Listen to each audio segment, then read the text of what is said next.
आणि उच्च न्यायालयात प्रकरण पेंडिंग असताना ही नार्कोची सीडी जी आहे ती बाहेर मीडियाकडे लीक करण्यात आली।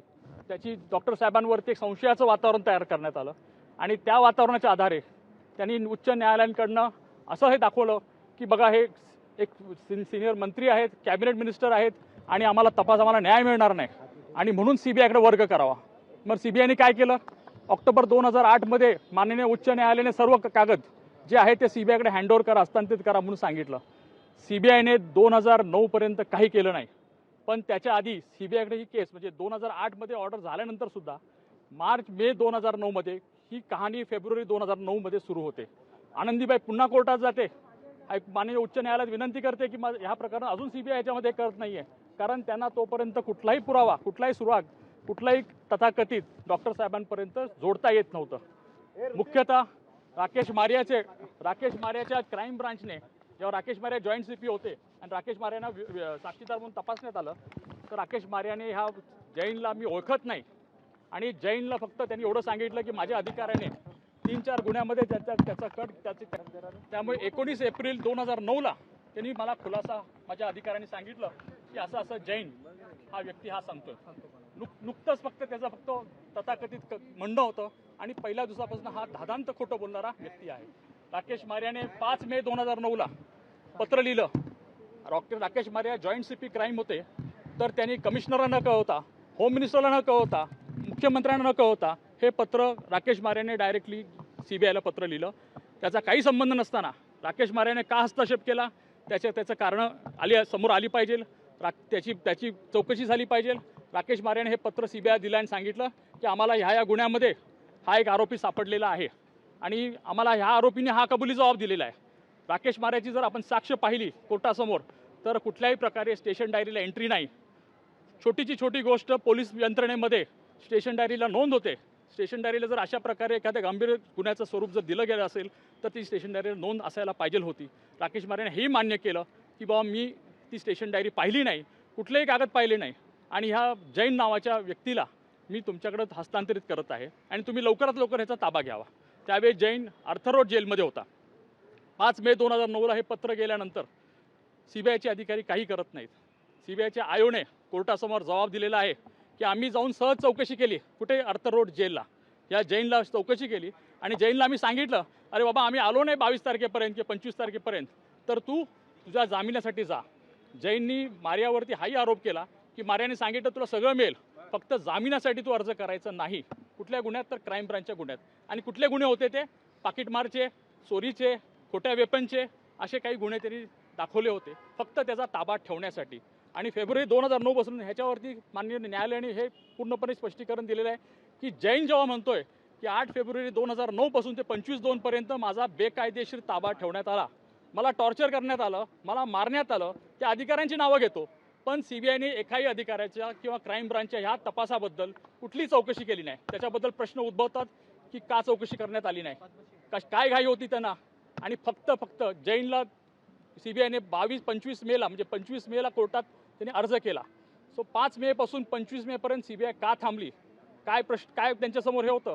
25 मेला पनवेलच्या कोर्टात ताबा घेतला आणि 27 मेला त्यांना ताबा मिळाला आर्थर रोड जेलमधनं आणि मग त्याला 29 मेला न्यायालयासमोर नेलं। आमचं पहिल्यापासून म्हणणं होतं की बाबा न्यायालयाकडे पोलीस कस्टडीमध्ये असताना तो कायदाच आहे की कुठल्याही प्रकारचं कबुली जबाब होत नाही। न्यायालयीन म्हणजे पोलीस कस्टडीमध्ये असताना न्यायालयाचं ते प्रथम हे आहे, कर्तव्य आहे की त्याला न्यायिक कस्टडीमध्ये ठेवा, त्याला वेळ द्या, त्याला रिफ्लेक्शनचा टाईम द्या आणि ती सगळी प्रोसिजर जी 164 खाली आहे CRPC ती सर्व अवलंबण्यात यावी, पण असं काही करण्यात आलं नाही। मग ह्याच्यामध्ये जसं न्यायालयाने सांगितलेलं आहे आणि जे रेकॉर्डवर आहे त्याच्या कबुली जबाबमध्ये काही एक उल्लेख नाही, डॉक्टर साहेबांचा उल्लेख नाही, डॉक्टर साहेबांच्या बद्दल उल्लेख नाही किंवा त्यांना भेटल्याचाही उल्लेख नाही। मग हा काय करतो? हा म्हणजे त्याच्यानंतर त्याच्या कबुली जबाबानंतर 29 मेला आहे त्याचा कबुली जबाब जो काय घेतलेला आहे तो डिफेक्टिव्ह आहे, हे न्यायालयाने त्याचं स्पष्टीकरण केलेलं आहे। पण नुसतं त्याच्यावर नाही तर त्याला 2 दिवसामध्ये त्याच्या कबुली जबाबावर सगळ्या आरोपींना अटक होते, प्रामुख्याने डॉक्टर साहेबांना। आणि अटक करणे हाच एक त्यांचा उद्देश होता, हाच एक त्यांचा मुद्दा होता। त्यांना तिथेच डॅमेज करायचं होतं डॉक्टर साहेबांना, कारण तुम्हाला माहिती असेल मे 2009 मध्ये डॉक्टर साहेब लोकसभेचे खासदार म्हणून निवडणूक लढले, निवडून आले आणि केंद्रामध्ये मंत्री होणार होते। तर त्यांना कुठेतरी थांबवण्यासाठी त्यांच्यासाठी ह्या सगळ्या गोष्टी करण्यात आल्या आणि मग त्यांचं त्या प्रकारे हे केलं. तपासामध्ये त्याच्यानंतर त्यांनी तपास सुरू केला म्हणजे तथाकथित गाडीचं दाखवलं, गाडीची रिकव्हरी दाखवली, तुम्हाला हॉटेलच्या एंट्र्या दाखवल्या, त्या सगळ्या कोर्टाने ग्राह्य धरल्या नाहीत. कारण हा जैनच मुळात खोटारडा माणूस आहे, खोटं बोलत आहे, वारंवार आपले हे बदलत गेला. नुसतं एवढंच नाही तर त्यांनी कोर्टासमोर माननीय न्यायालयासमोर सुद्धा त्याची जबानी झाली, त्याची साक्षीदार म्हणून त्याचं माफीचा साक्षी झाल्यानंतर त्याची जबानी झाली, त्याच्याशी सुद्धा खोटं बोललेलं आहे. प्रत्येक वेळ तो बदलत जातो, प्रत्येक वेळ नव्यानं काही सांगतो, प्रत्येक वेळ त्याला हे करण्यात आलं. पण आम्हाला त्याच्यावरती गांभीर्यानं बघावं लागतं. त्यांनी पैसे घेतले होते, दोनदा पैसे घेतले होते असेही देखील कोर्टापुढे आले. त्याची तथाकथित कहाणी आहे. कुठलाही पैशाचा उल्लेख नाही, कुठल्याही पैशाची देवाणघेवाण नाही, कुठल्याही पैशाचं नाही. उलट त्यांनी स्वतः म्हटलेलं आहे की मी एक मोठा व्यापारी आहे, माझे 6 फ्लॅट मुंबईत आहेत, माझे राजस्थान कंक्रोलीमध्ये 2 बंगले आहेत आणि मी एक मोठा व्यापारी असून माझं 5 किलो सोनं आहे. तेवढंच नाही तर मी पोलिसांचा स्पेशल खबरी आहे, माझ्याकडे पोलिसांची लायसन्स गन आहे, पोलिसांनी ठाणे पोलीस कमिशनर आणि मी एन्काउंटर किलिंग सुद्धा केलेले आहेत. अशाबद्दल सुद्धा मान्य न्यायालयाने ह्याचं विस्तृत हे केलेलं आहे की ह्याचं बॅकग्राऊंड बघा, ह्याला सगळ्या गोष्टी माहीत होत्या, ह्याला पोलिसांची प्रोसिजर माहीत होती, पोलीस कस्टडी घेतात कशी माहीत होती, पोलीस एन्काउंटर कसे करतात तेही माहिती होते.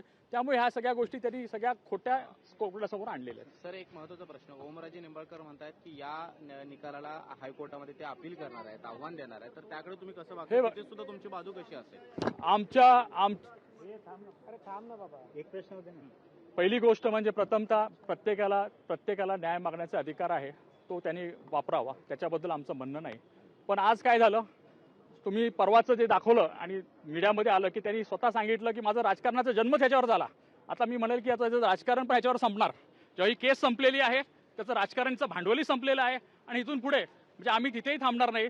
तर ह्याच्यामध्ये खरे मारेकरी कोण होते, हा तपास कुठे डायव्हर्ट करण्यात आला, हा जैन नावाचा व्यक्ती कुठून आला, कुणाच्या सांगण्यावरनं आला, कशा पद्धतीचे पुरावे का कोर्टाच्या सांगण्यावर गोळा करण्यात आले, ह्याच्यामध्ये कुणाचा काय उद्देश होता आणि डॉक्टर साहेबांच्या बद्दल का डॉक्टर साहेबांना हे करण्यात आलं. कारण गेलं राजकारण तुम्ही पाहिलेलं आहे, हे सगळ्या इलेक्शनमध्ये हाच विषय, डॉक्टर साहेबांची बद्दल विषय करणं, हा गुन्ह्यासंदर्भातला विषय करणे आणि हा संदर्भ घेऊन प्रत्येक इलेक्शनमध्ये लोकांसमोर पुढे जाणे. Thank you sir. हिंदीमध्ये आता हे हिंदी सर्टिफिकेट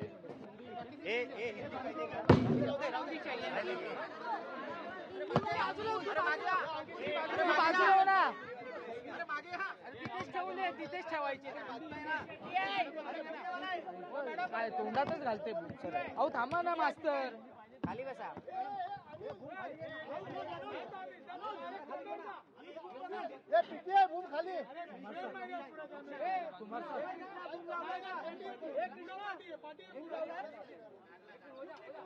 लोकशाही भूम नीचे कर. हे आधी खाली हो रे, खाली हो. पांडे तुमच्या काय हिंदी चल का नाही आम्ही सगळं पाहतो. अरे फ्रेम मध्ये राईट आहे रे. जय बिहार चालू केलं. मनोज भाई सॉरी चालू आहे मेरा. जय बिहार चालू केलं. जय बिहार. आलो नको रे, कोण आहे पाटील. अरे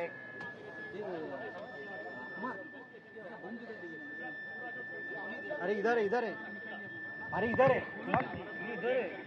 ये सुरेश अरे ये दिया है.